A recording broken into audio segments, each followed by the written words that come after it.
This is the all-new 2026 Subaru Trailseeker. It's an all-wheel drive, all-electric with dual motors and up to 375 horsepower. This episode of Driving Sports TV is brought to you by Onyx Off-Road. Click the link below to save 20% off your new membership using the code DSTV. Because this is powered by two equal-size electric motors, one in the front and the other on the back, it is effectively a 50-50 torque split.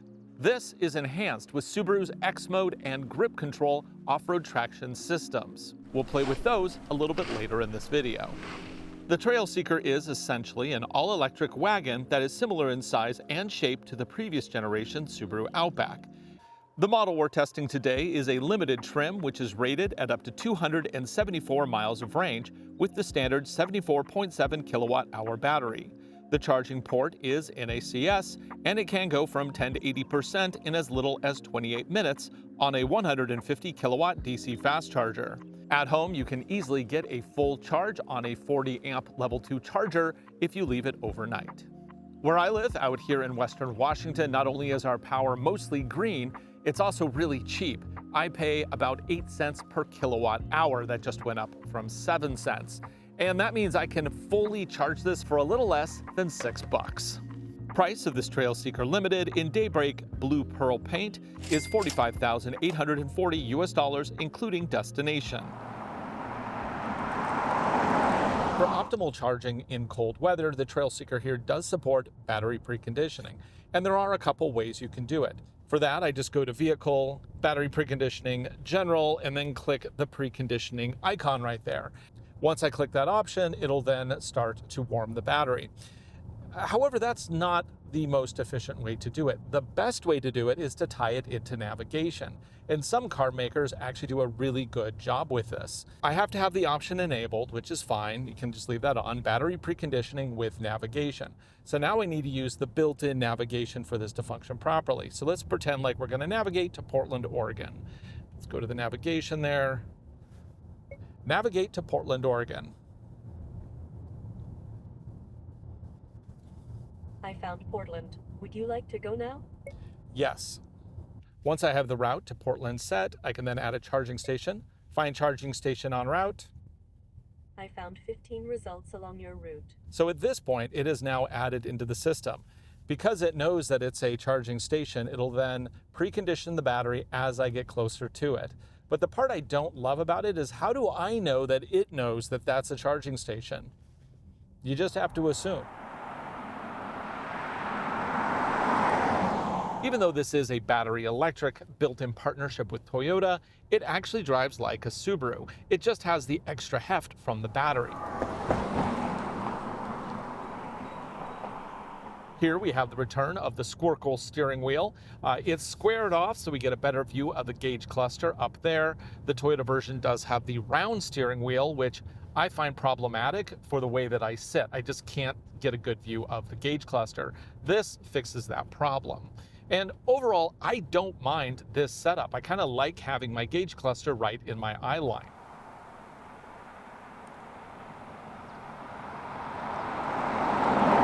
One thing that I have noticed with this vehicle, and I've also seen it on other Subaru electrics, is that it is all-wheel drive all the time. Now, where many other electric vehicles will disable one of the electric motors while cruising for better economy, this one doesn't. According to the gauge cluster there, I'm always getting power to all four wheels.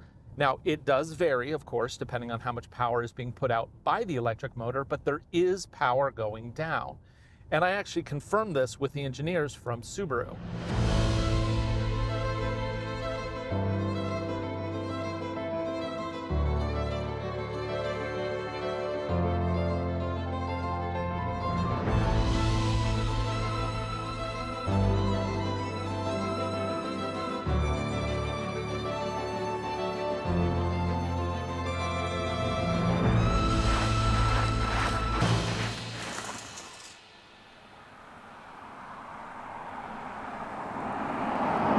Subaru could have focused on efficiency. Instead, they made a vehicle that drives like a Subaru because, of course, the petrol-based Subarus all have full-time all-wheel drive. putting power down to all four wheels and not waiting for a response to kick in makes for a more confident vehicle, especially on slippery surfaces.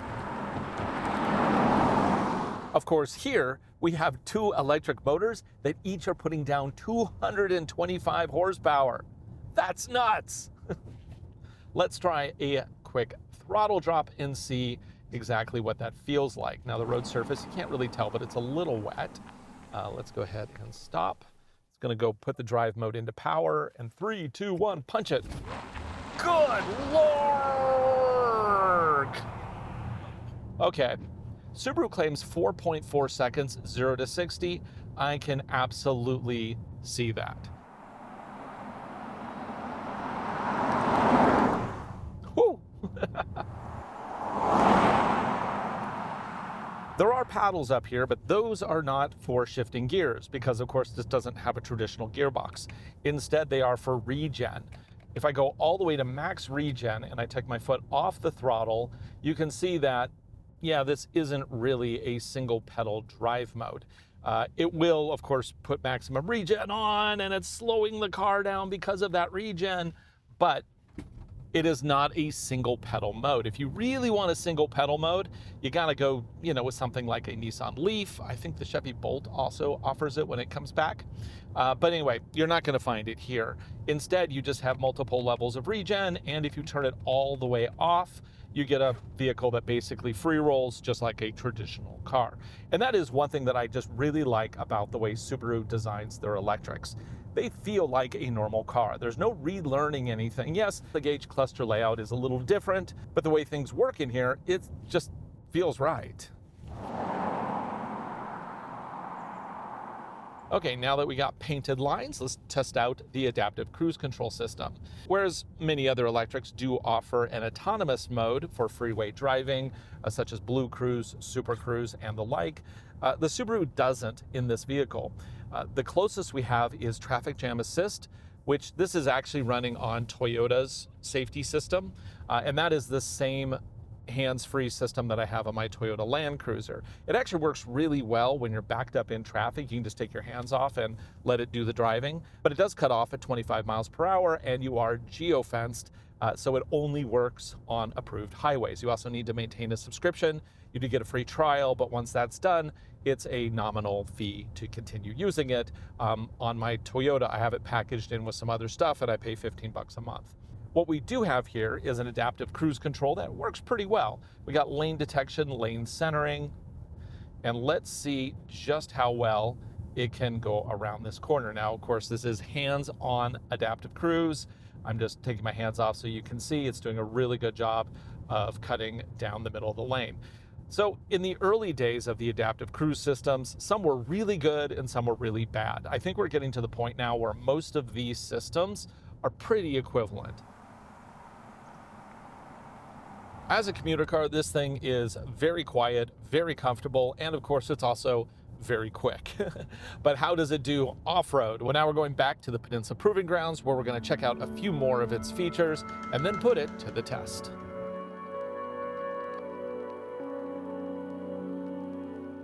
In the back here, you get all the benefits of a wagon. There is up to 74 cubic feet of cargo space with the seats folded down. Can you sleep in it?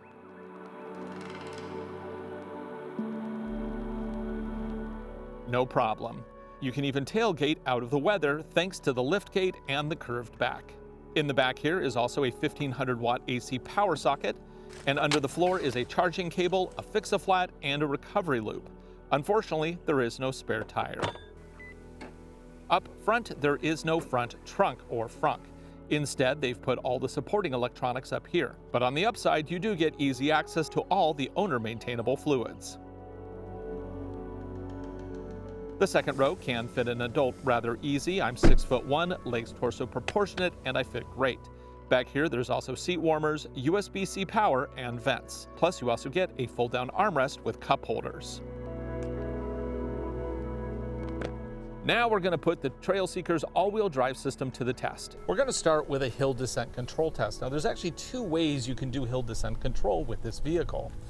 I'm going to line up here on our slippery slope, and I'm going to turn on X mode. Now, when you turn on X mode, it automatically enables hill descent control. What that'll do is it'll preemptively brake the four wheels to keep us tracking straight. Also, when I go into X mode, it immediately pops up the trail camera, and you will notice this is actually the same trail camera used on some of the Toyota trucks, which is fantastic. It's a great system, and I can even see the two side wheels.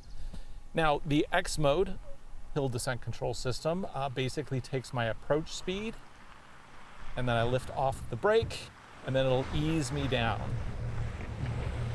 About 3 miles per hour, pretty good. You can really hear those brakes working hard. Now let's do it a different way. So now we're going to do it using grip control. Now, grip control is a feature that is not on standard petrol-based Subaru products. It is basically an off-road crawl control. Once I'm in drive and I'm in X mode, I just hit the little set plus minus over here, and it'll put it in grip control and let me pick between 1, 2, 3, 4, 5 different speed settings. Now, what grip control does that's different than hill descent is that this manages both power and brakes. But let me show you something else that's really cool about it. So we're in grip control, first setting, and we're going at about 2 miles per hour. We reach the crest, it slows us down, and now it's keeping us between 0 and 1 mile per hour. Pretty good, right? Like, that's as good as a 4Runner when it comes to hill descent control systems. I don't even know why they have regular hill descent control, to be honest. Just give me grip control. Take hill descent control off of X mode so that every time I go down a hill, it doesn't grab me. I would much prefer this setup of just using grip control. Well, before we go do more off-road stuff, let's hit the water crossing. Just turn up the speed here, all the way to high. Let's see how fast this goes.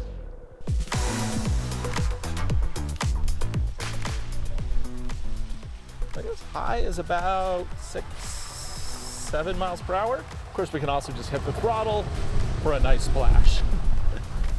Well, now we're going to try something a little more challenging. Let's hit the mogul course.